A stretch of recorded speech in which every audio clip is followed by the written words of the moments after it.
Welcome into episode 353 of the Skate Podcast. I'm Brian DeFelice, joined by Bridget Prue and Scott McLaughlin. And Bridget and Scott, we record tonight on the eve of the Bruins opening night against the Florida Panthers. Those listening, if it's Tuesday, of course, it's tonight. And the reason we are recording tonight is because the Bruins had their final roster released at 5 p.m. So we have a ton of predictions as it pertains to the Bruins, the Eastern Conference, and the NHL landscape in general. But before we do any of that, Bridget and Scott, let's notify the audience of exactly what the final roster has been for the Bruins right now. Sure. So I will, it's a 22-man roster. Each team had to get down to cap compliant 23-man roster, but Bruins are at 22 for cap purposes. I'll read it in line chart form based on how the Bruins practiced on Monday down in Florida. So top line is going to be Pavel Zacha, Elias Lindholm, David Pastrnak. Second line was Brad Marchand, Charlie Coyle, Morgan Geekie. Third line was Max Jones, Trent Frederick, Justin Brazeau. Fourth line, Johnny Beecher, Mark Kastlick, Cole Koepke. And the 13th forward, possibly a little bit of a surprise to people, Riley Tufte, still with the team. On defense... Not me. I predicted this. That's right. Bridget did. Yeah, well, we'll get into reactions to, who's there and who's not. Defense lined up the same way the Bruins finished the preseason. Hampus Lindholm, Charlie McAvoy on the top pair. Mason Lohrei, Brandon Carlo. Third pairs, Nikita Zadorov, Andrew Peeke. And Parker Wotherspoon as the seventh defenseman. Jeremy Swayman and Jonas Korpisalo as the two goalies.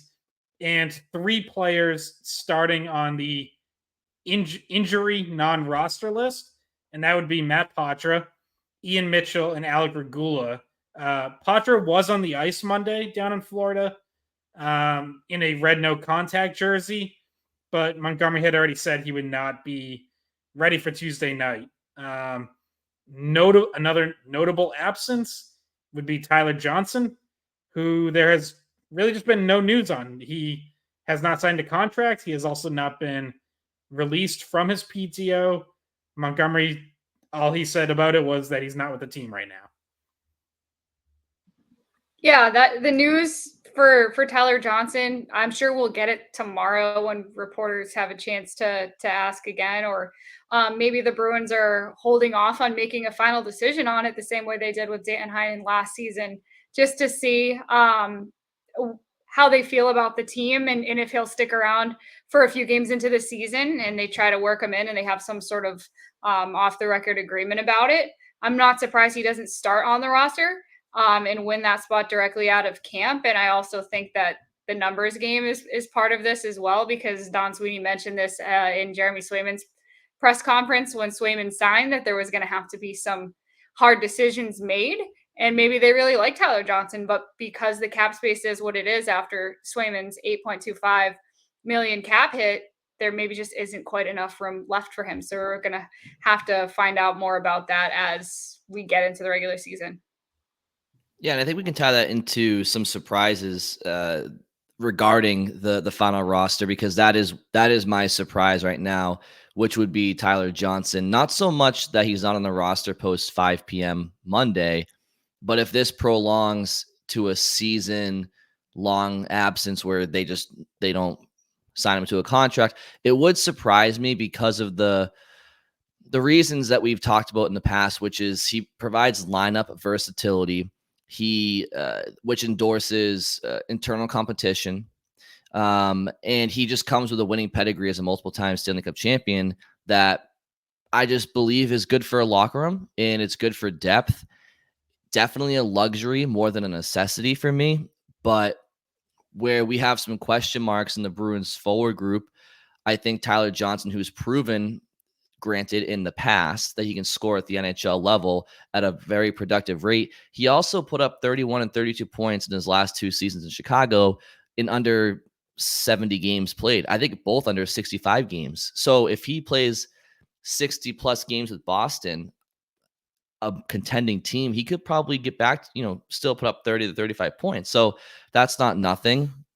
Again, I'm not surprised that Tyler Johnson's not on the roster right now because we've talked about the Danton Heinen formula, which is maybe he just sticks around under a hint, hint, wink, wink scenario. But if he goes ultimately unsigned by Boston, I'll be a little bit surprised by that. Yeah. So a couple things. So one big difference from Heinen is Heinen was still practicing with the team, even while he didn't have a contract. Johnson's not. He was not on the ice Monday. He did not make the trip with the team. So that's a little different. And that could be something as simple as, Heinen was risking injury being on the ice, and without a contract, like you're, skating without a contract is a risk. You can get injured any practice, and if you don't have a contract, there is nothing to fall back on. So it might be as simple as Heinen was willing to take that chance and Johnson's not. Like, it could just be that. But if it is something like that, then you can only go so long without like really falling out of a rhythm if you're not going through NHL practices. It doesn't take long for your timing to start to slip. So that is interesting to follow. I'll also note, more than half of Johnson's points last season came on the power play. He was on the Blackhawks' top power play unit. He would not be on the Bruins' top power play unit. His 5-on-5 production last year was the worst of his career. So, just for comparison, it was half of what Matt Potter's was last year on a per 60-minute basis. All that said, I thought the Bruins' best third line this season was Frederick, Johnson, Brazeau. When they played last Tuesday, so that was the final home game of the preseason, they treated that like their regular season dress rehearsal where it was the full lineup, and that was the third line, and it was their best line that night. So even just from the short-term perspective of what is their best lineup right now, I kind of thought it still had Johnson in it as long as Patra was out. But, they're going to try Max Jones on the third line, even though he's still kind of just getting up to speed himself. He missed the vast majority of training camp. Yeah, Max Jones is somebody that, like you said, we haven't had a chance to see a lot. I think, it can sometimes when that happens in training camp completely work against you and you don't find yourself on the roster at all. But clearly they have some belief that he'll be able to keep up in that position. And Johnson, the good thing about Johnson when he was playing in the preseason and what they could get out of him is that he could play center or wing and maybe flip-flop around the middle six wherever they might need him. But I do think that maybe they're just anticipating Patra coming back soon and not being out that long, and that would close up one of those holes, or maybe the only hole left in the middle six. So it's interesting who they decided to keep with Jones and Tufte and Koepke being the guys that are on the roster right now, and Johnson being off of it. I don't think you could have two more different players than Johnson and Tufte because Johnson is he's like 5'8" or something. He's very small, noticeably small on the ice. And Riley Tufte is noticeably giant on the ice. He's 6'6". Totally different skill sets. But the upside on Johnson is you can play him higher in the lineup. I don't think you're playing Riley Tufte on the second line or even the third line. You're probably getting him in a fourth line role. So those players are just so different. Maybe there's a conscious decision there to target somebody bigger that plays that fourth line style. Yeah, I mean, look, Riley Tufte is an interesting acquisition based on his size and potential, I suppose. But at the end of the day, he's got 18 NHL games to his name. And Bridget, I know you liked his camp. I didn't hate his camp. I didn't love his camp. So he had a better camp than Jones. Unfortunately, didn't have much of a camp, but he had a better camp than Jones, and he had a better camp than Johnson. Yeah, I mean, I don't know if he did. I don't think he I did. think we already personally. disagreed. We don't have to go through Yeah. this. This was last podcast. Well, so no, I mean, look, I mean, just to finish my thought, I mean, I don't. Yeah, I mean, Jones didn't really have a camp, to your point, Bridget, and yeah, I just disagree on the Johnson Tufty thing, but I'm only bringing up those two players because Tufty made the team, Johnson didn't. I think that if you're talking again, I don't think the Bruins need Tyler Johnson. I think it's a luxury to have a guy of his veteran status who can play up and down the lineup. So I'm not sitting here, upset over it. But I think Tyler Johnson, 1,000% gives you more at this stage in both of their careers than Riley Tufty does. And so, yeah, I think Johnson had a better camp than Tufty, but that's just my opinion. I'm not saying it's the right one.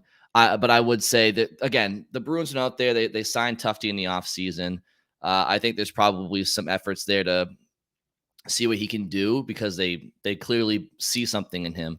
But if we're going off of NHL, credentials and also training camps, I don't think Tufty did much. But he provides size, to your point, Bridget, that Johnson doesn't. But if we're going just based off of size, I mean, that's a little short-sighted. Well, but like size and Pun intended. forecheck. Yeah. Right. Yeah, they're completely different. Like I said, it just depends what you're consciously looking for. So the other thing that we wanted to mention was that Ian Mitchell also starts on IR because maybe he had something before, but it seems like he got hurt in practice today, which based on I read it from Fluto Shinzawa. I'm not sure if any of the other Bruins reporters that were down in Florida had it too, but that there was some sort of cut and blood on the ice and Mitchell left. And so when we saw the 5 p.m. final decisions, he was on the roster, but starting out on IR as well.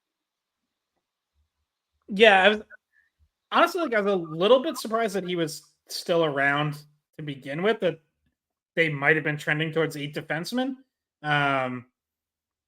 But, now he's injured anyways, so it's kind of a moot point.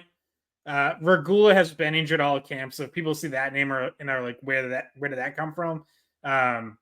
He had, I think it was knee surgery during the offseason, and just hasn't even been back on the ice yet, so that's a longer term thing. Other important note to come out of Monday's practice was Jim Montgomery said Jeremy Swayman is an option to start Tuesday night. He said no final decision has been made, but that contradicts what we've heard from, Montgomery last week said Jonas Korpisalo was going to start opening night because even if Swayman signed, it wouldn't be enough time to get him ready. That And was then in Don the same Sweeney- press conference that the 64 million reasons came up, and that was a press conference that was, I feel like some stuff that was said was negotiating tactics potentially, and wasn't really what they were going to do if he did sign before the season. Fair enough, but then Don Sweeney said again on Sunday after Swayman signed that Korpisalo was still the opening night starter. So just in 24 hours, apparently that changed. I guess, Swayman looked good enough to Montgomery and goalie Bob that apparently they're at least considering giving him the green light to start Tuesday night. Which would make sense. He's been still getting work in at BU. It's not like he just stopped doing anything.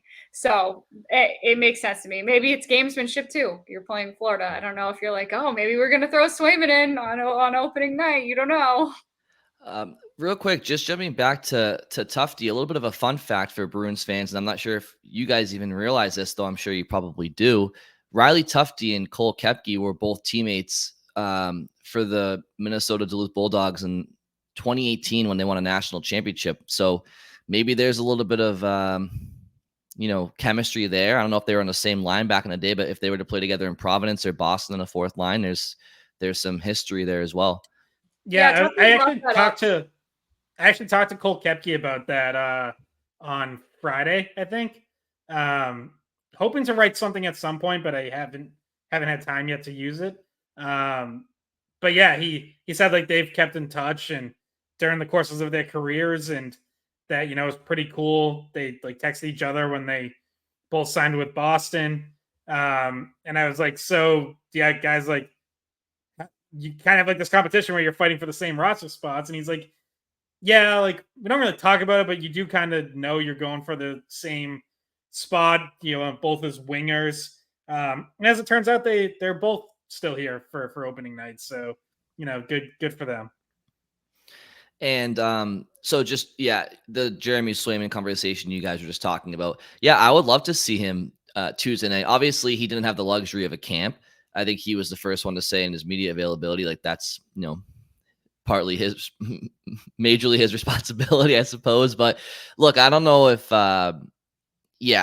it's not ideal to jump right in, but he's gonna have to do it at some point based off of purely practice reps, right? So Bridget mentioned it. He's been skating. Scott mentioned it last episode yesterday.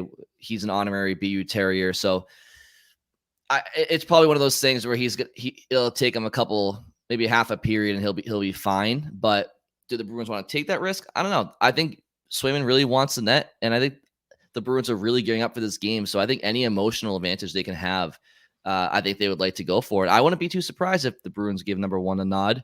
I also wouldn't be surprised if they said hold off until the home opener and get a few more days of practice. They're willing to risk the hurricane as of right now, so maybe they're willing to risk that Swayman's ready to go or good enough to go. But I do feel bad for Joonas Korpisalo. Told he was gonna. I guess maybe he was never told specifically. He was like indirectly knew he was gonna start, and now maybe that's not gonna happen, which is a bummer. But I still think there's like a 75% chance that Korpisalo starts. Yeah, it's going to be interesting. And Bridget, you mentioned the hurricane, and in case anyone hasn't been following, like Florida, unfortunately, is about to get slammed by another hurricane. All reports Monday were games still on.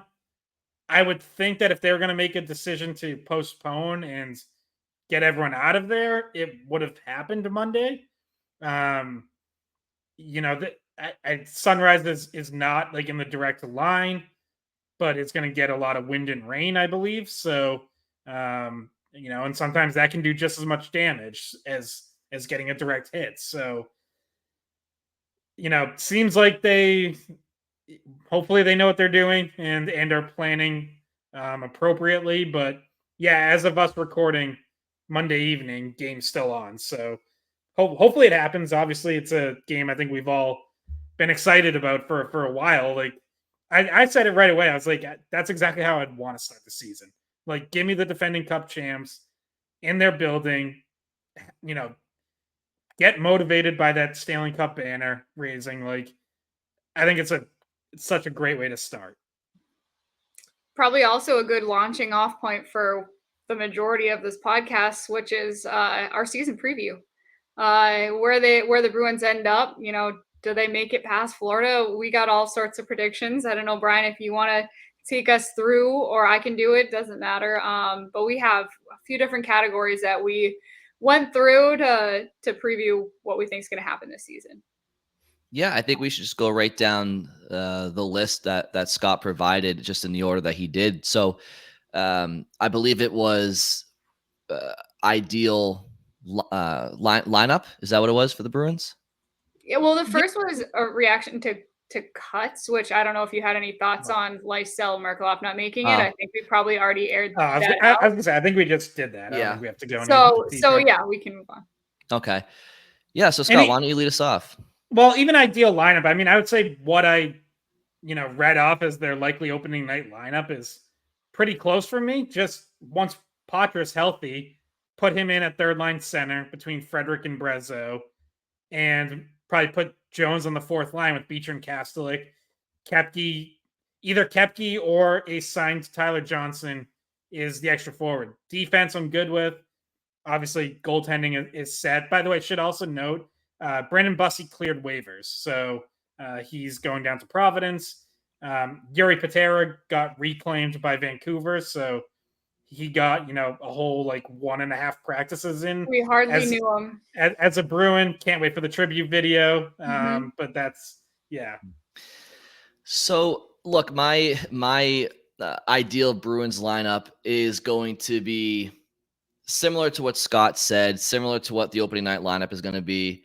Now, my real answer is their ideal lineup will be in March at the trade deadline when they inevitably go out and acquire a top 6 forward for their top 6. And that's to me the that really, it's not the only question mark. It's the only hole I think on this Bruins roster, but not the only question mark. There's more question marks that I have, but as far as glaring holes, it's still the right side in the second line. So my ideal lineup will won't come to fruition until months from now. As far as what we have right now, I'm totally okay with what they're throwing on opening night. But when Patra's back into the mix, just to change up Scott's a little bit, I would like to see the top line as is. Marchand, Coyle, maybe Brazeau could be an interesting look. Frederick, Patra, Geeky, Beecher, Kastelik, Kepke / Jones, something like that. I don't mind seeing Frederick get a chance in the second line. I don't mind seeing Patra get a chance in the second line. Obviously not Geeky as well. So and Brazeau's included in that. So I'm looking forward to all these guys getting their tryout on the second line at some point, unless Geeky just kind of takes it and runs from the start. But that's what I would say. Yeah, my slight variation was with the assumption that Patra is healthy and he's healthy soon. And with the prediction that he's going to have a decent offensive outpouring this year, I had him, though I do think Geeky's a good fit on the second line with Marchand and Coyle. I could see Patra right wing, second line if he's starting to produce and they want to have him up there. So that was my one variation, though I don't really think there's a huge difference between whether or not you have Patra on the third line and Geeky playing on the second line. I think that they have the ability to rotate, and you're not gonna really mess up the lineup if you do either. So I think that the ideal lineups are kind of as is, which is a good thing, right? Like sometimes we're sitting around like, oh, I don't really know what the right fit is, but I think that they have it pretty much figured out at this point, which is nice going into the season. Yeah, I'm interested to see Geeky get a little bit of run here. Like, I think he had a pretty good preseason. Not great. Like, didn't jump off the page at you, but I thought he was pretty solid. I thought he made some plays. And again, I mentioned before, but he just has this like quiet confidence about him that I like, where it's like, he's not gonna go out there and like arrogantly say he's gonna score 25, 30 goals or anything like that, but he, like you talk to him and he's just calmly tells you like, yep, I targeted second line right wing. I wanted that job. Yeah, I think I still have more to give offensively. Yes, I read criticism of me. And use it as motivation. Like I just kind of like his attitude and approach. And I'm interested to see if he can, kind of back it up. It just feels like look, he did take a big jump last year. Like last year, he had always been a fourth liner in Carolina and Seattle. Never really got much of a chance to move up. And then last year, he's third line, moves up into the top 6 at times, and basically doubles his career high in goals. Hits 39 points, knocking on the door of 40. Like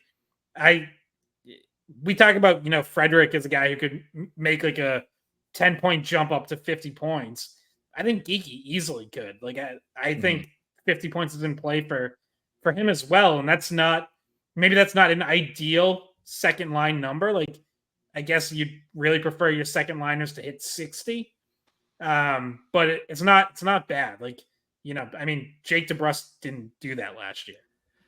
Yeah, my assessment of Geeky too, after watching him, if you watch him more closely, is you said he's got quiet confidence. I also think he has quiet intelligence. Like his awareness of the ice is and his ability to think kind of a step ahead of other people. You notice if you're watching him more closely. I think I started noticing it more when he was up on a line with Pastrnak, just because when you're making a play to Pastrnak, he finishes it. And, it looks different when you're making a pass to someone who has the kind of skill that Pastrnak has. And he was thinking and playing at that speed. So he's for some reason, a very underrated, quiet player, but definitely with the ability to play second line minutes and to have success there. Yeah, all good points. That point you made, Bridget, about Geeky proving last year that he can play at a top six pace and think the game at a top six pace as well is something that we haven't seen Frederick do. Granted, he hasn't been given the opportunity. We do know Trent Frederick has chemistry in the past with Charlie Coyle, which is why I thought that in addition to Frederick's growth over the last 3 seasons, that he could be a candidate to start in that second line. I wouldn't be surprised if he gets a shot there, but Geeky did prove last year that he can play in the top 6 role. As Scott mentioned, maybe not an ideal person, but yeah, so last year, and Frederick and Geeky have similar. Be careful what you say, Brian. He listens. He reads and he listens. Okay. Yeah. Well. No. He specified that he reads everything. He didn't say if he listens to everything. I'll put it in a tweet. Well, okay. Well, I've never really said anything about positive things about Geeky, so I'm not too worried about it. But I will say, last year, Frederick and Geeky, who by the way have similar NHL career paths at this point. Both of them started with a couple of quiet developmental years, but in the last couple of years in particular, have each incrementally improved their offense. Last year, I believe, so Frederick had 40 points in 82 games.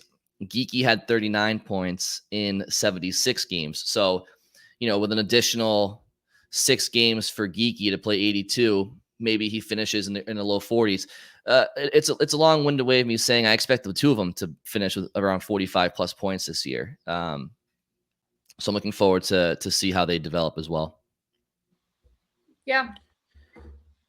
Definitely. Do you want to move on to the next question? Yeah, I want to do these kind of quick because then we can go into it more depth when we do our Eastern Conference full playoff predictions. But the next question is, where will the Bruins finish in the standings? So just really quickly, you don't have to explain it all that much. Maybe one sentence. Where do the Bruins finish in the standings? Same place they did last year, second in the Atlantic Division. I also have them there. I have them first in the Atlantic. You have them first. Mm-hmm. Regular season first. Who do you? So never mind. I was going to say let's not talk too much about it. Gosh, you said just a sentence. Just a sentence. I know. We're just like, let's go quick. But I have follow-up questions. Yeah, no, never mind. We'll get to it later. We'll get to it. Yeah. So then the next one that I also want similarly quick answers is, how far will they go in the playoffs? Brian, you want to go first on this one? All right. People are gonna think I'm being a homer, but I have them going to the finals. So do I. Damn it, we all picked the finals. Okay. Wow. So I'm not. Go like figure. this. Boston Bruins podcast picks home team to go to the Stanley Cup finals. The last 2 seasons, I didn't do it. I didn't pick them to go to the finals either of the last 2 seasons because I didn't want to be that person, right? But I went for it this year because I think that they specifically added what they needed to be successful in the playoffs, which was tougher defensemen. They got tougher, and they were missing a first line center. I think they addressed both of those things. I think they're better built to beat a team like Florida and other teams in their path. And I think other teams in the Eastern Conference, some of them got worse. So this year I was willing to be the Bruins podcast host that picked the Bruins to go to the finals this time. Well, so last year they surprised most by going to the second round. I think by advancing to the second round of the playoffs last year, I think they definitely reached their ceiling. I know we can go back and look at how the Sam Bennett goal in Game 4 could have changed the series. Maybe the Bruins could have gone to the conference finals, but end of the day, we all know the Panthers were a much better team and they won a Stanley Cup. So the Bruins, in my opinion, they exceeded expectations last year, but there was no world this time last year where I was going to sit here on the podcast and say they were going to the Cup finals. I couldn't say it with a straight face with the lack of offense they had up front. I mean, they didn't even have a true number one center. And even right now as we speak, Lindholm he's got to prove that he can be that here in Boston. He's coming off of a down year. But I do think, like I said, I don't think the Bruins have any holes except for second line right wing. And again, it's nothing that the trade deadline can't solve. And Bridget, to your point, they're just built for the playoffs this year. And I'm excited for it. And also, even though they lost Ullmark, and you could argue that the goaltending situation got worse in Boston because you no longer have two guys that can go like that, so injury could be a factor.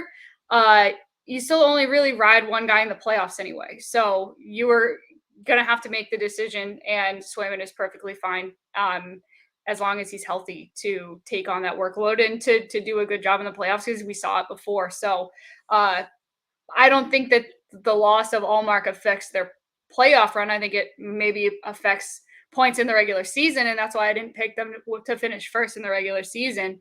But in the playoffs, you were just going to go with one guy anyway.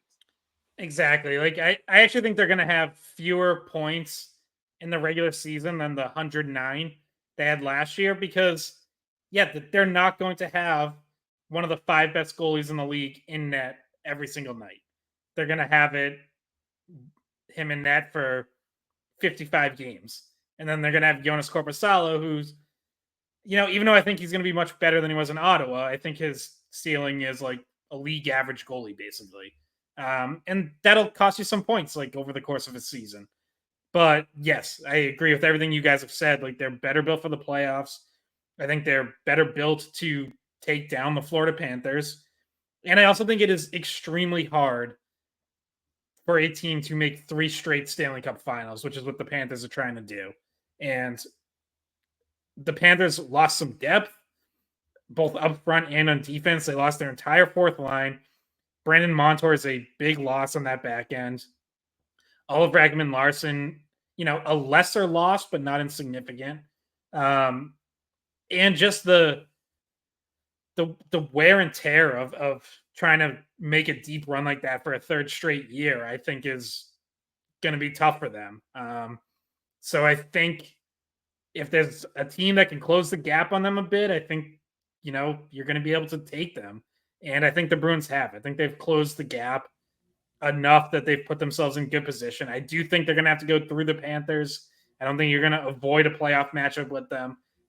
But yeah, just for the sake of like not picking as much as like, yes, I actually think the Bruins can beat the Panthers in the playoffs, but it would be very boring to just pick like the same team to win again.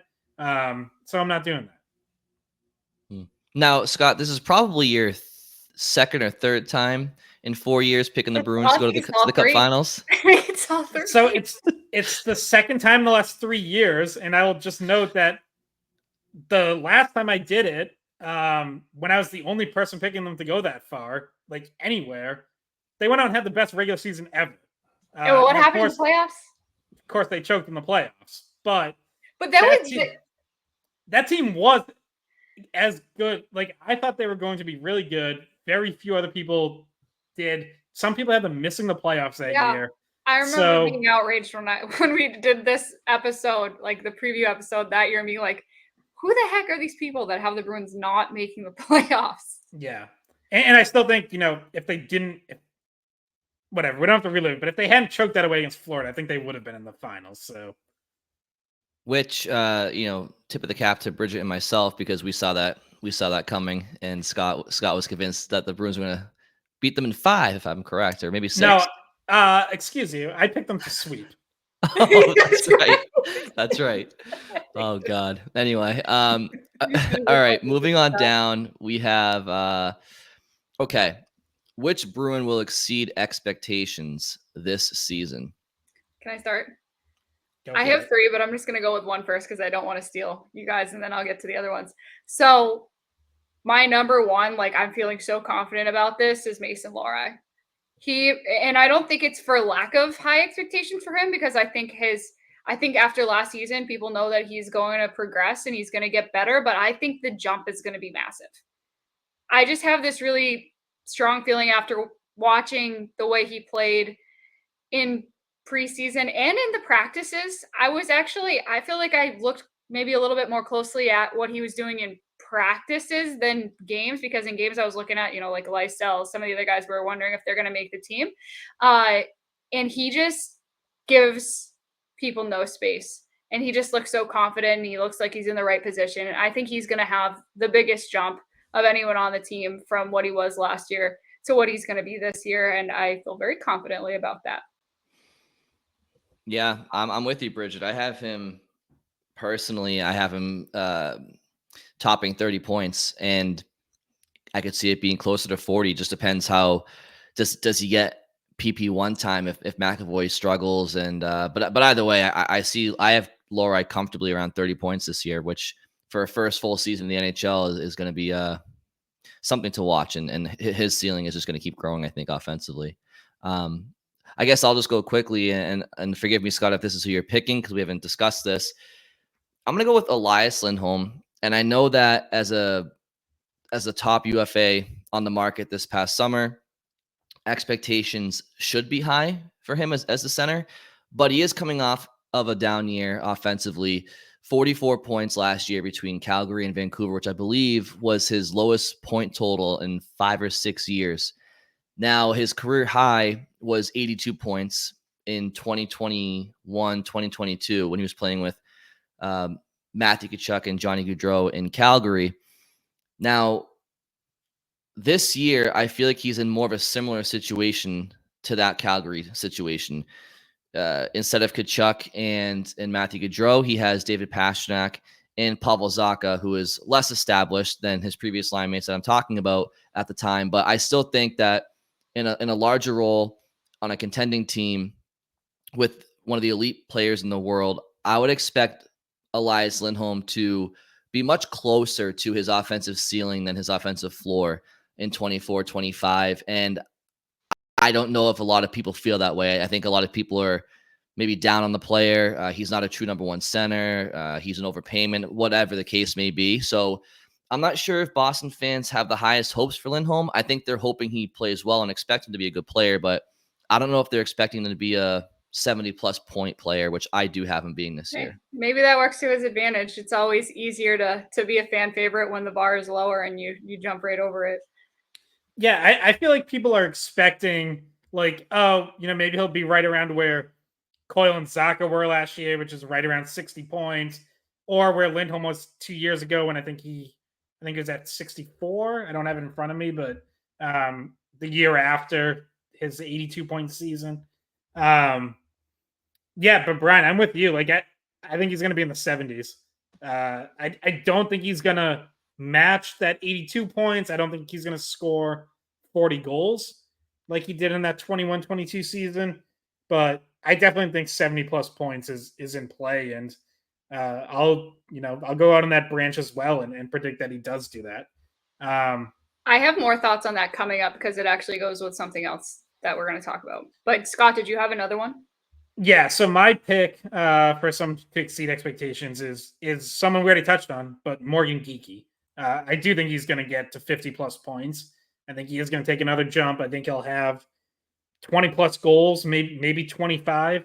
But yeah, I think now I don't think he's going to stick on the second line all season, because I do think they're probably going to eventually make a trade and bring in someone a little more bona fide, lengthen their lineup out a little. Geekie probably ends up back in the third line, but I think he is not going to look out of place on the second line. I think he's not going to hurt Marchand and Coyle. I think he'll do a good enough job, and it'll instead of it being a gaping hole where we're like, holy crap, the Bruins need to make a trade sooner rather than later because they're just not scoring enough. They're not getting enough from the second line. I think he's going to be a good enough fit there that, it'll be a good enough second line. And then you're looking at upgrading from good enough to great to try to go make a cup run, instead of from like, oh my God, this is a disaster, to we just need something there. Like, I think he's going to be better than, just like a plug-in space filler. I see him producing quite a bit there and more than last year, and taking that jump to 50 plus points. Yeah, he was on my list too. So I had 3, like I mentioned. Lori was one, Geeky was another. And my third one was because I just think the bar that people have set for him is low. And that's Jonas Corposalo. I think that people are really just because, and it's rightfully so. Last season the numbers weren't good, and the year didn't go as he would have liked. But I think his numbers when he's with Boston are going to be better. I think working with Bob Essenza is going to help him out, and having not that large of a workload. We talked about this before. He was in games for, he wasn't getting pulled from games that he was playing bad because they just were leaning on him more than they were leaning on anyone else, and he played a big chunk of Ottawa's games last year. So I think he was set up to fail a little bit more in Ottawa than he will be here. And he doesn't have that kind of pressure on him. He's gonna get a smaller portion of the game. Swayman, like you said, maybe gets 55 or so. And Corposalo, I think my prediction is performs well enough. I think you said this as well, Scott. Like he performs well enough, league average or maybe slightly above league average in his performances. Maybe steals you a game or two here, a few points down the line, and just looks better than he did last year. And like I said, the reason I think he exceeds expectations is because I think the expectations have been put fairly low.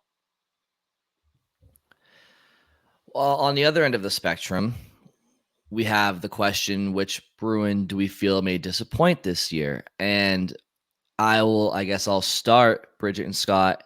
I hope I'm wrong with this. Obviously, this is kind of a question that there's no way to answer this question without being a villain, right? But in the spirit of answering the question that Scott posed to us, I'm going to give a player who I don't think they're going to disappoint, or I don't think they could potentially disappoint due to a lack of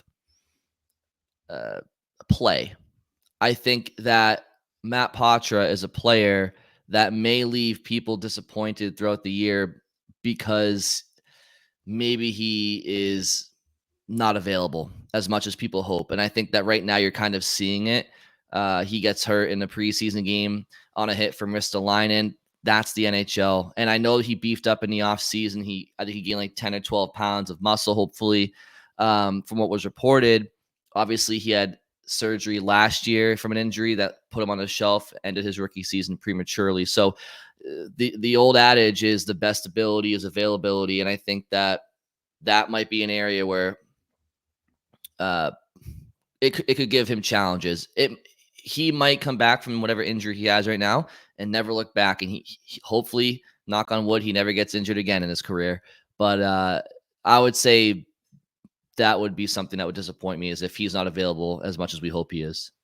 It was certainly disappointing when last year he had his season cut short. So I guess in that way, that is an uninsulting answer, because it's just he would be disappointed as well. I think everybody would be, especially because I think he did a lot of work this offseason to try to make sure this didn't happen. Yeah, that's a good one. I had considered that. I thought about picking Jonas Corposalo here, but that felt like a little too easy. Like Bridget said, like I think expectations are so low that even if I'm like, I could sit here and say I think he's going to be league average or worse, but like that's not. I'm not sure how many people expect him to be a whole lot more than that. It would be more of a counter to the people who would like, oh yeah, he's going to be just fine. He's Linus Ullmark. Like I explained on the last episode, what Corposalo has done 3 of the last 4 years is significantly worse than anything Linus Ullmark ever did in Buffalo. So I'll go a little, I guess, edgier with my pick, and I will say Nikita Zadorov, who I wouldn't be picking fights with Nikita Zadorov. True. By the way, our friends over at brunch over at What Chaos. Pete they have Black, 2 podcasts. Yeah, that they I think they do technically still have brunch. I don't know how often they're still posting there, but they have Nikita Zadorov on Tuesday for an interview. So as soon as you're done listening to us, you can probably listen to that. But yeah, I think he's gonna be fine. But I think people have expectations that he's like really gonna take this decor to another level, or he's really gonna elevate Charlie McAvoy, be a better partner for him than Grizzlick. And I'm just not sure he's even gonna play with Charlie McAvoy all that much. Like just to start the season, it's gonna be McAvoy with Hampus Lindholm.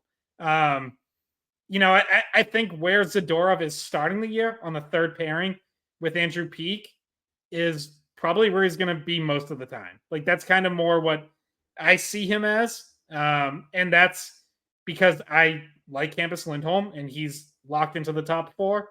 And because I think Mason Lohrei takes that jump into the top four to piggyback on, Bridget picking him as exceeding expectations. So I think Zadorov probably settles in as a third pairing defender who is physical, makes some mistakes because he takes some unnecessary risks, and on the whole is just fine. Helps bring an important physical presence, but doesn't go like above and beyond to elevate the entire decor to some new level. Brian, should I tell Nikita next time I talk to him that Scott said that? Oh yeah, absolutely. No doubt about it. And I'm glad Scott had that take, because if I didn't go with Patra, and I had to go with somebody else, I was probably going to go the same route Scott did for the same reasons. But yeah, same everything that Scott said, I echo. Like I think he's going to be good, and he's going to contribute to what I believe is the best decor in the Eastern Conference and one of the best in the NHL. I think he's going to be entertaining. I think he has the potential to cause some moments of, oh, what is he doing? Like the preseason game where everyone freaked out when the puck got past him. But I mean, that could happen in the regular season. There could be some oopsies, but I think he's also going to be very entertaining. And I agree with Scott. I think Lindholm McAvoy is such a good pair that if the pair isn't Zadorov McAvoy, that doesn't bother me in the slightest. And I think that might be the right move anyway. Cool. So a third pair on the Bruins is not an insult in any way, shape, or form. Can I just add too, getting Hampus Lindholm going is a huge factor and strategy, I think, for Boston right now. I was one of the people Scott kind of was talking about, where I could see Zadorov playing with McAvoy and kind of freeing him up a little bit, letting him play bigger than he is.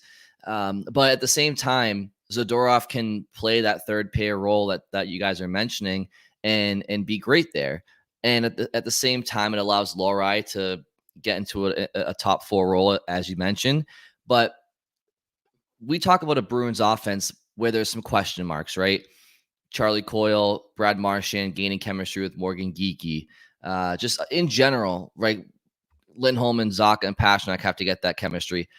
So much of your offense, I mean, your offense starts in the D zone, 200 feet away from the scoring net. And I think that the transition game with Lindholm and McAvoy, I just think it encapsulates what the Brewers are going to try to do, which is jump back a couple of years ago, where you're starting that rush offense from the D zone. And I think when Lindholm is playing with Carlo, he's just not playing that same role. So I think it frees up Lindholm, and I think that bodes well for the rest of the team. And he doesn't necessarily have the opportunity to be in that role just because of the way that deep pair has been used in the past. I just had this pop into my head, so I'm just going to say it because this goes back a tad, because I was thinking back in my head to who Jim Montgomery said is maybe going to exceed expectations this season and who he's been impressed with, and that's Johnny Beecher, who he said he thinks looks better this year. And he also talked about how Andrew Peak fits in Boston and how he likes his fit. So those are two guys that are at the bottom of the lineup that we maybe wouldn't have thought of in this situation because the expectations are what they are. They're not, over the top high, but they're also not that those players are going to have bad seasons at all. So that was I just wanted to bring that up, that Montgomery mentioned those two guys is maybe making a step this season in the way that they fit and what they can do, and having good off seasons as well. Bridget, And did you have a disappointment? yes, I was gonna say it was He's kind of trying to avoid it. This is like Bridget's least favorite thing to do. Yeah, this I don't like predictions, you know that. I'm not a gambler. I've mentioned this many times, and much to the chagrin of, in particular, Scott. But this See, one, Bridget skipped Sunday's podcast because she thought that was the preview one where she had to make all the predictions, and we faked her out. that's not what happened. That is not what happened. But this one I have a hard time with just because I don't want to say anything negative about someone who hasn't had a chance to prove themselves. And these are the ones where you can look really stupid, where it's like, oh, you said this person's gonna have an awful season and they just played amazing, and you look like a jerk. So Riley Tufte. Nope. So I picked someone that I think has something to prove that we just haven't had a chance to see yet, and I think Max Jones maybe doesn't end up in Boston after a few weeks, and after Potter comes back, or after they decide on the roster, whether or not he fits into it or not. I'm not sure. So, and that's mostly based on not having a whole lot to go off of. So I think the first few weeks of the season are really important for him to make a statement. And if he doesn't, he probably ends up in Providence. Maybe he comes back and forth. But for him, the early part of the season is probably going to determine whether or not he disappoints, I guess. See, I like that because I can disagree with it, because I thought about Max Jones as one of my exceeds expectations, but I couldn't quite bring myself to do it because he missed so much of camp. That I do think he's going to get off to a slower start, but I like his game, and I think he's going to stick and be, if not like, not necessarily the most refined player, at least someone who really helps kind of set like the physicality, the forechecking, just sort of like the attitude of the team. Like I eventually just see him being a really good fit with Beecher and Kastelik in particular. Does his contract allow him to go to Providence? No, he would.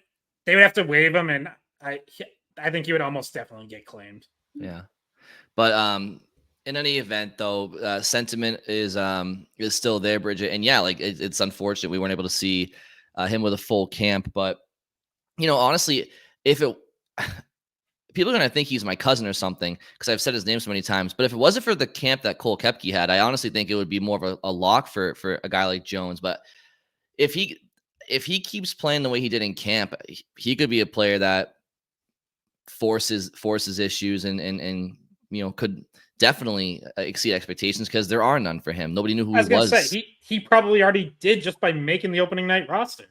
Absolutely. True. Absolutely. So, and by the way, yeah. I'm looking up what Max Jones' contract is bigger than what Koepke's would be. So yeah, Jones is what, $1 million? Yeah, one a year, and Koepke probably gets minimum, which is under $1 million. So maybe that factors in. Sometimes it's a tough decision with the cap. So. Well, and they'll both have a chance to prove themselves simultaneously, because with some injuries up front to Patra, they both look to be in the lineup tomorrow night. So may the best man win. Scott, did you have another thought on that? It looked like you were looking something up, maybe. Otherwise, we can move on to the next question. I was going to say one other name I would throw out as a potential disappointment. I'm predicting we're not going to see very much of Fabian Lysell this season. So if that falls short of people's expectations, then I think there'll be some disappointment there. I do think we'll see his NHL debut. I think he's going to get called up at some point, but I don't really see him sticking. I don't see it being more than, a few games here or there. I come out of training camp just not really feeling great about him, because it kind of just feels like the same old story, which is like he flashes, you see the skill and the speed and what he can do in spurts, but it's just not there consistently enough.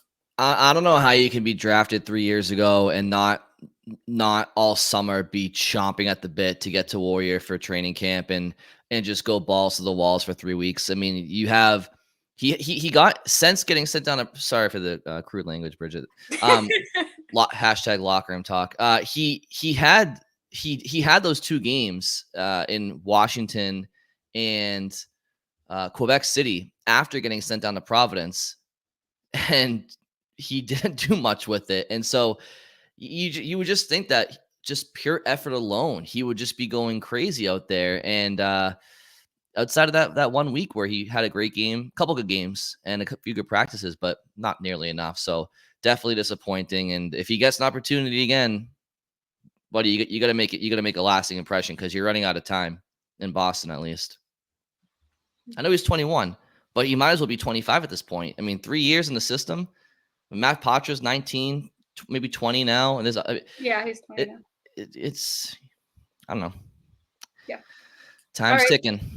Yeah, definitely. And there's not really a natural fit if he didn't beat out the guys that he had to beat out in camp to get that spot. So I want to move on to our bold predictions. And I kind of want to start, if that's okay.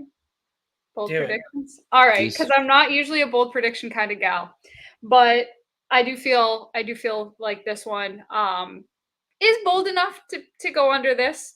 And my bold prediction is that the Zacha, Lindholm, Pastrnak line is a top 5 line in the NHL this season. So where this comes from is something you guys touched on a little bit earlier. Remember, I said I was going to keep my Lindholm thoughts for a little bit later. This is what I was talking about.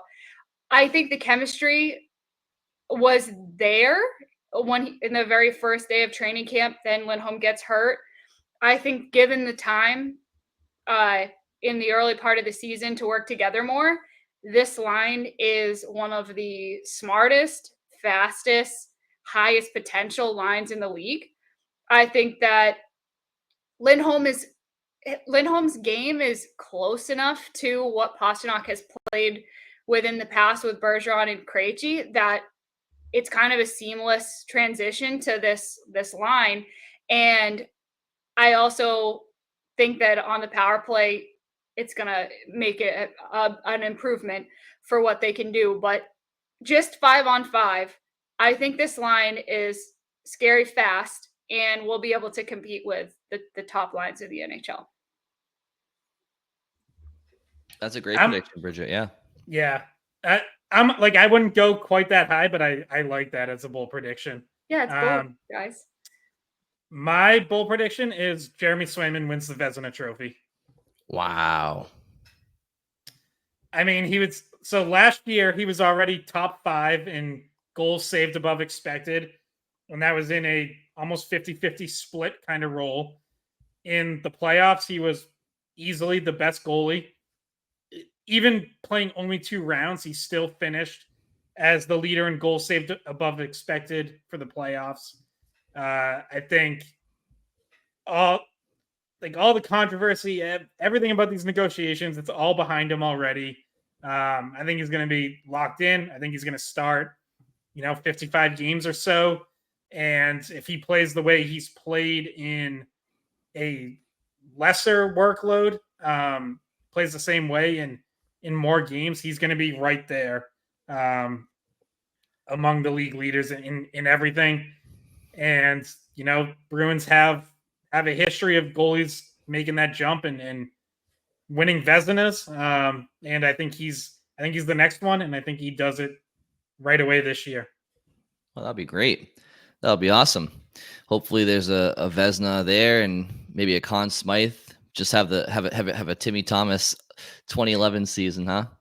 It might have a little bit different styles. Right. Okay, so for my bold prediction, because a lot of the Bruins roster going into 2024, 2025 is interesting.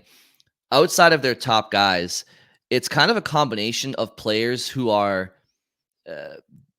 reaching their NHL potential / their first full season in Boston or in the NHL in general. So therefore, you're going to have, I think, a lot of 82 game sample sizes from guys that are improving and / getting their first full season. So last year, the Bruins had 4 20 goal scorers. My bold prediction is that that number doubles to 8 20-goal scorers in 2024, 2025. So, and the last name will be the boldest prediction. So obviously we have Pasternak, Lindholm, Brad Marchand, Pavel Zacha, Charlie Coyle, Trent Frederick, Morgan Geekie, and last and least, Justin Brazeau.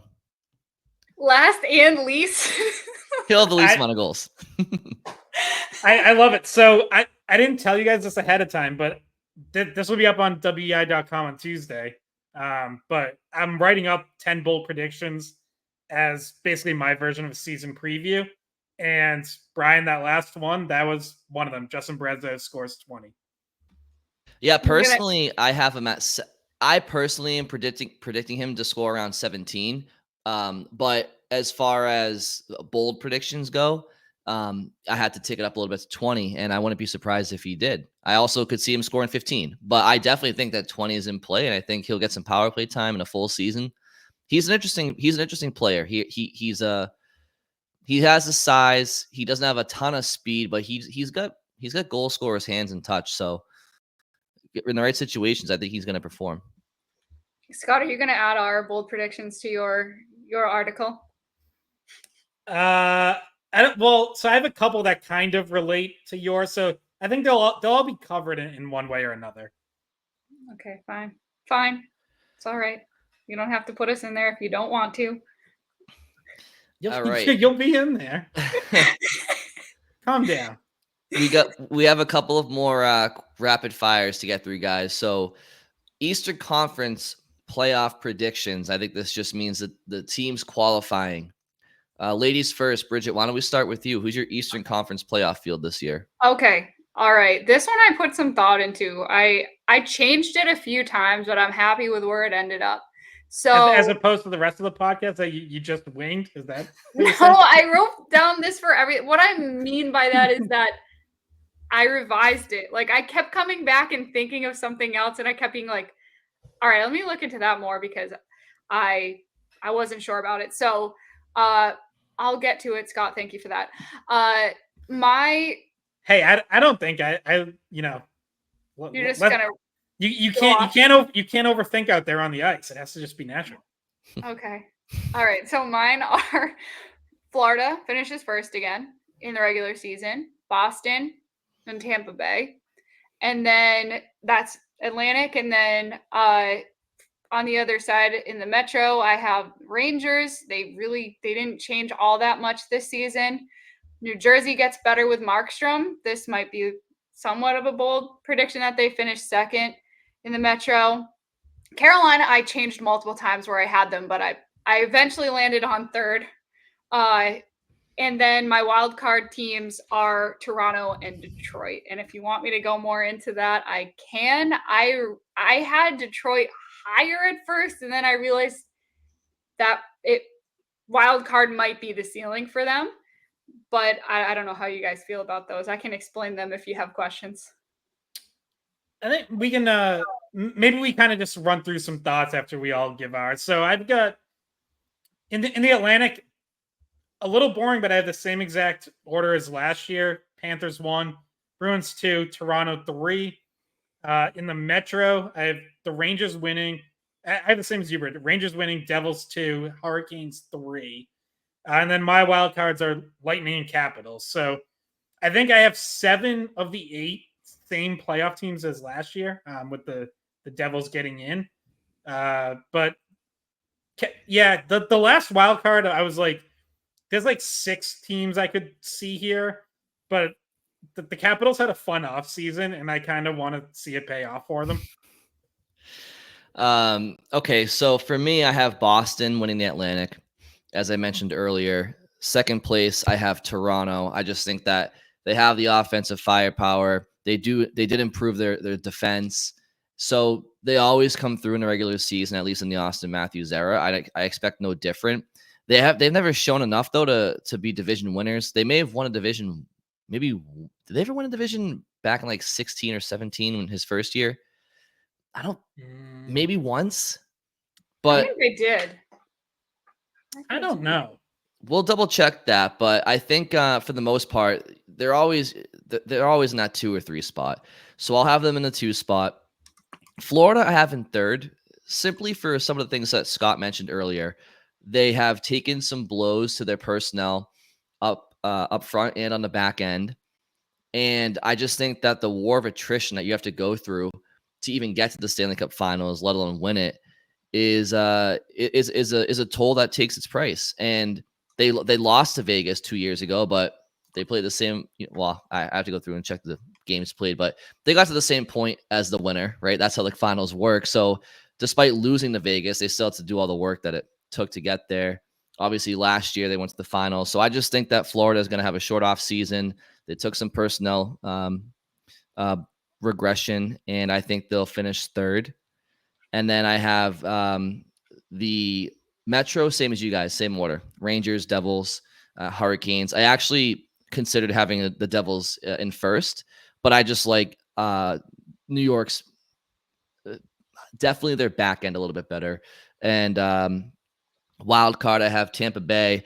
I know it's the sexy thing to do this offseason to say they're going to miss the playoffs, but they still have Kucherov, Point, Hedman, Vasilevsky. Cirelli is a good player. Hagel, their top 6 is still great. There's no Stamkos. Getzel now. Right. Like, yeah, that's why I have them in 3rd, is because they added Atkinson and Getzel. Right. I know they lost Stamkos, but I think Getzel's good enough to bring up the production there. And I moved them from wild card into 3rd in the division mostly because of Getzel. Right. So I just think that they still have too much. They're going to look different, but they still have too much, in my opinion, to miss the playoffs. And if they do miss the playoffs, I'll gladly be wrong, giving them the benefit of the doubt. And then my second wild card team, this was tougher, but because of their goaltending and just DNA, I still went with the Islanders. I think Philly's going to be much improved. I think that in the Atlantic, I think Ottawa could surprise some people. Obviously, getting Lena Solmark is a really huge addition for them. Detroit, I hate their defense. I think I think they're a good team. They're exciting. They'll be in the mix. I don't love their D. Buffalo, they still just seem so elementary and immature. But we'll see how it plays out. So those are my playoff teams in the Eastern Conference with a couple of bubble teams. Yeah, I didn't really like Detroit's offseason overall, and I still don't trust their goaltending. Ottawa, look, if you believe in Ullmark succeeding away from Boston, like, that's definitely a team that could take a huge jump, because he is a significant upgrade over what they had in net last year, which was Jonas Korpisalo. So I didn't have them making it, but they're one of those teams right there in that fight that I thought about. I also, the Penguins always seem to hang, like, the Penguins are always in the playoff race. Now they've missed it the last couple of years, like right at the end, and I didn't love their offseason, so I'm not picking them, but like, I think they're going to be right there again. You don't think Matt Grzelcyk's going to make the difference? No, but look, good for he's starting on a pairing with Chris Letang, so yeah. Good for him. Like, yeah. I'm sure they'll have put up good results, but I didn't love their offseason overall though. What else? Oh, I was just gonna note, Brian, the Toronto never won the Atlantic Division. They won the Canadian Division in the post-COVID year. That's right. The Tim Hortons Invitational. Yeah. That's right. The North. I that's what I was thinking of too. I was like, I know that they have. And I was like, well, why does it seem like they didn't beat out the Bruins for it? And it's because it was that weird season where Canada, when all the other Canadian teams sucked and they still couldn't get through the first round of the playoffs. They choked to Montreal. Can I give you guys a bold prediction out west? And I don't know if you guys have your West pick, so I'm not going to put you in a spot. But one team that I have missing the playoffs out west, or actually let me do this for you. Let me read off who I have, and then you guys can notice if there's anybody major missing. But I have in the West, I have the Central. I have Dallas, Nashville, Colorado. Pacific, Edmonton, Vancouver, LA. Wild card, I have Winnipeg, and I have Utah. No Vegas. No Vegas. I think you lose Riley Smith, you lose Jonathan Marchessault. I love Chandler Stevenson. Chandler Stevenson. I like their blue line still. You have Shea Theodore, Pietrangelo. You have Noah Hannafin. A couple other guys, Haig. That McNabb I think is still there. Goaltending is a question mark, and their forward depth beyond Eichel is it's not more impressive than some non-playoff teams really. So they've fallen from graces, and I have them missing the playoffs this year. So I have them just hanging on as a wild card, but I could definitely see it being a challenge for them.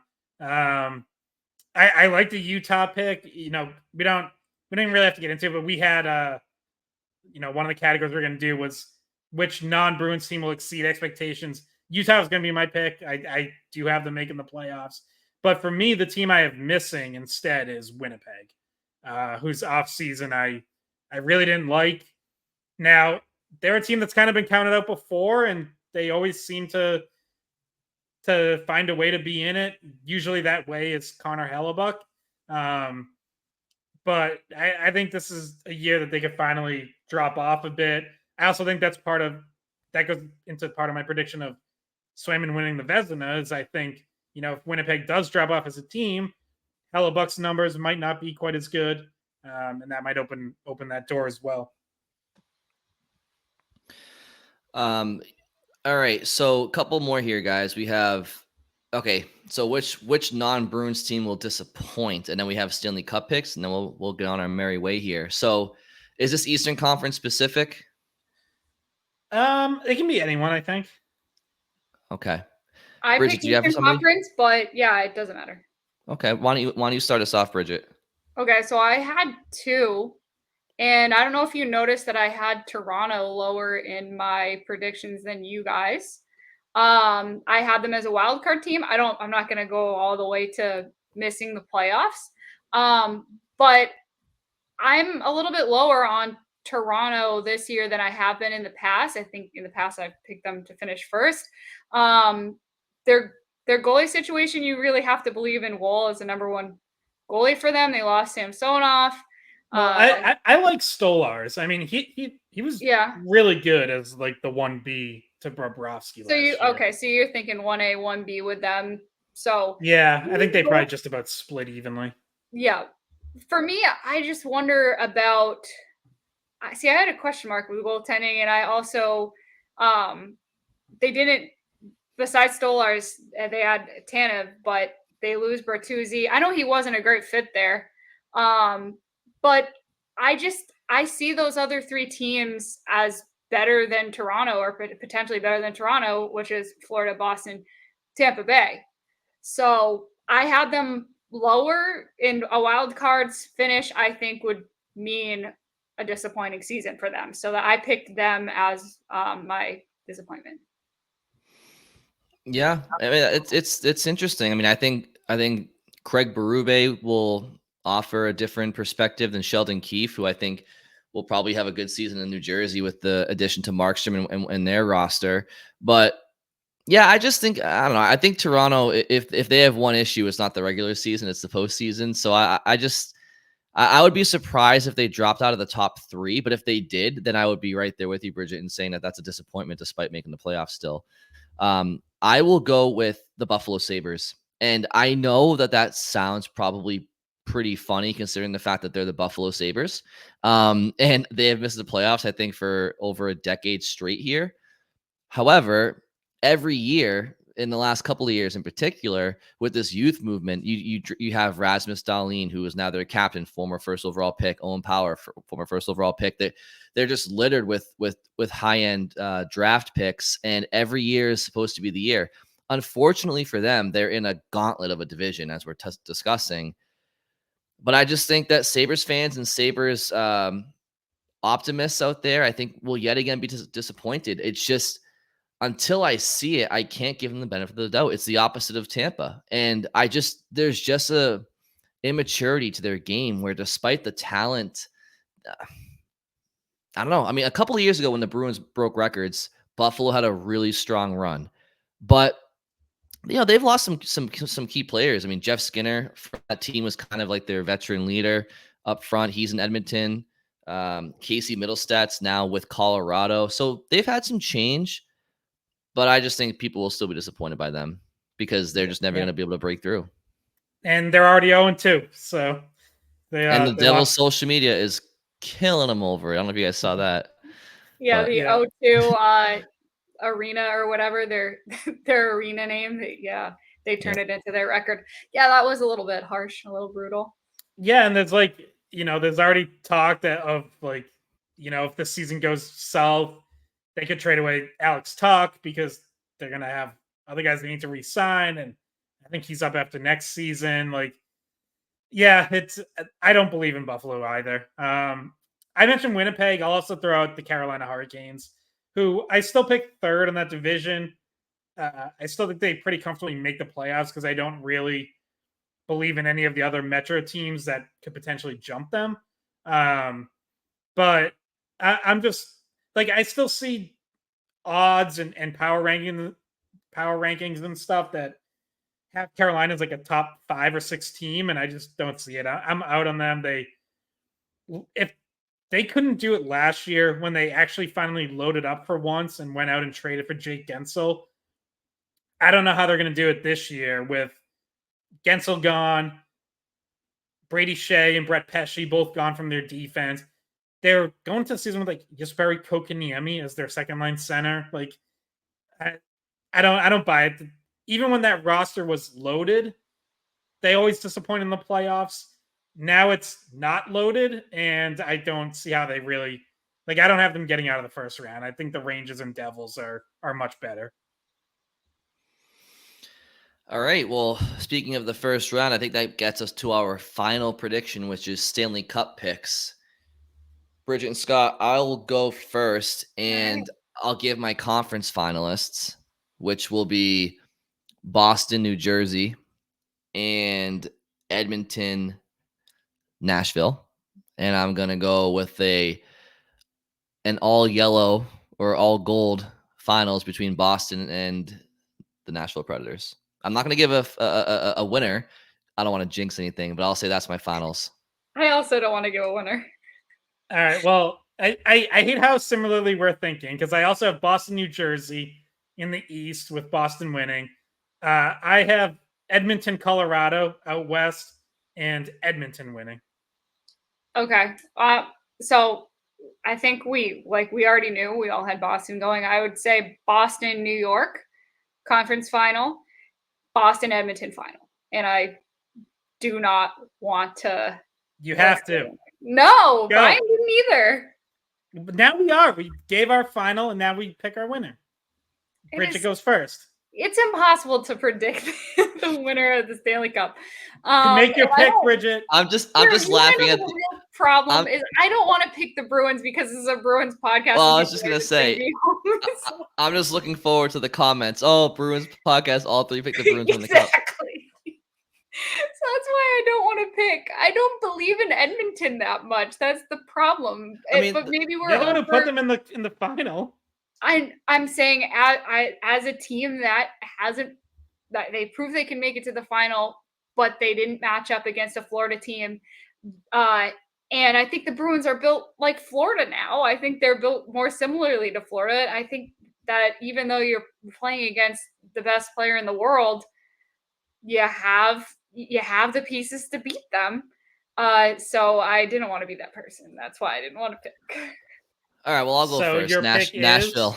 I'll pick Nashville over Boston. I'm going to pick Boston. I feel bad doing it, but I'm going to do it.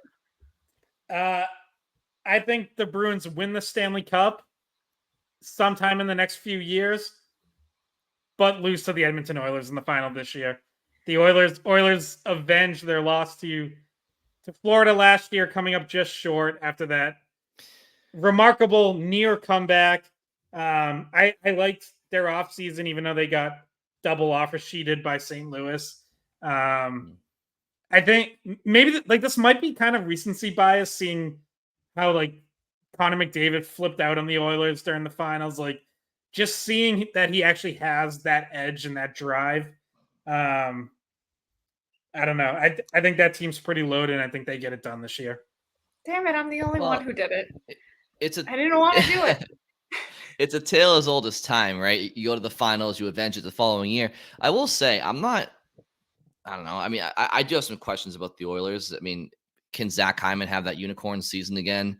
Do we trust their goaltending? Evan Bouchard's a great offensive defenseman, but I don't know. I'm not in love, despite going to Game 7 of the finals. I'm not in love with their decor. And again, it's the same questions for Florida. There's going to be fatigue. Now, Florida debunked that last year, going to the finals against Vegas and then doing it the following year. So it can be done. But I just think a lot went right for them. And I think last year, and they're going to have to get something. I just don't love their personnel in the blue line as much as maybe their run last year would indicate. And their goaltending is a question too for me. So, well, if Scott's prediction comes true, and my bold prediction comes true, and Swayman wins the Vezina, and the Pastrnak line is a top 5 line in the league and can compete with, the best of.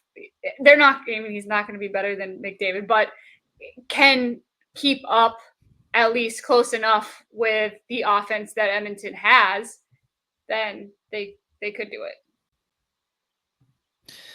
All right, guys, that probably concludes the preseason prediction episode. Hour 20, a little bit of bonus time, but that's we had to. How these go. We had to, yeah. So for those keeping count at home, Bruins podcast, and all three of us did not pick them to win the cup. Although I will say, by the way, I probably think they would beat Nashville, but I'm not going to say it on the air. This is how we don't pre-program. That there's other pockets out there that'll, everyone will pick something ahead of time, make sure they're different.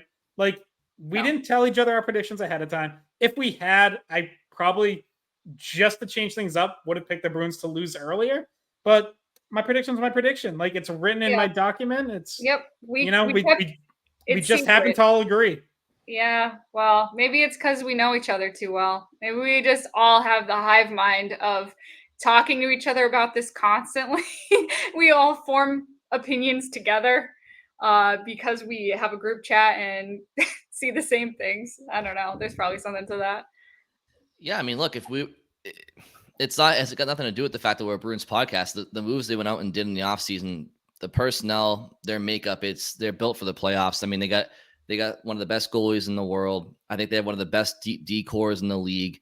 I think they have a very good forward group that will be improved where it needs to be. They have elite players where they need them. So it makes sense, right? It just so happens that it is what it is. But there aren't many more teams that are more complete than them, I don't think, at least in the East. This would have been impossible to do if we didn't know Jeremy Swayman was signed. Oh, if there was, so that's a good question. If there was no Swayman this year, they would have been probably the answer to which team is going to disappoint. They probably would have been a wild card bubble. I would have had them as a wild card team, but they would not have been a top 3 team. I mean, we would have had to answer every question. Well, if he's here and if he's not, we'd have to qualify every single answer. But it makes it easier that we don't have that to work around. Mm-hmm. All righty. Bridget and Scott, thank you guys. One last thing. Really exciting. Oh, no, hold on. No, we gotta log out. We're out of time. Bridget, podcast ran too long. Sorry. Well, no, but I'm not going to show you today. I'm waiting to reveal it in person to Scott first, and then on the Bruins home opener on Thursday, and then the next podcast, everybody will get to see my beautiful artwork that is this year's Scott stickers. Get that Chuck-a-Puck ready. No, those are the old ones. I made, you can't probably tell on YouTube. No. That is Scott's face on a puck back there. So, yeah. All right. Scott's blushing. We got to get him out of here. Thank you all for listening. Enjoy the Bruins regular season opener and follow us along for the entire season. Hey, guys. Thanks for watching the Skate Podcast. If you want to see more of our videos, visit our playlist. Not in front of a screen? You can listen to us on Spotify, Apple Podcasts, or wherever you get your podcasts. Don't forget to follow us on social media. And if you enjoyed this video, please don't forget to give us a thumbs up, subscribe to our channel, and leave a comment.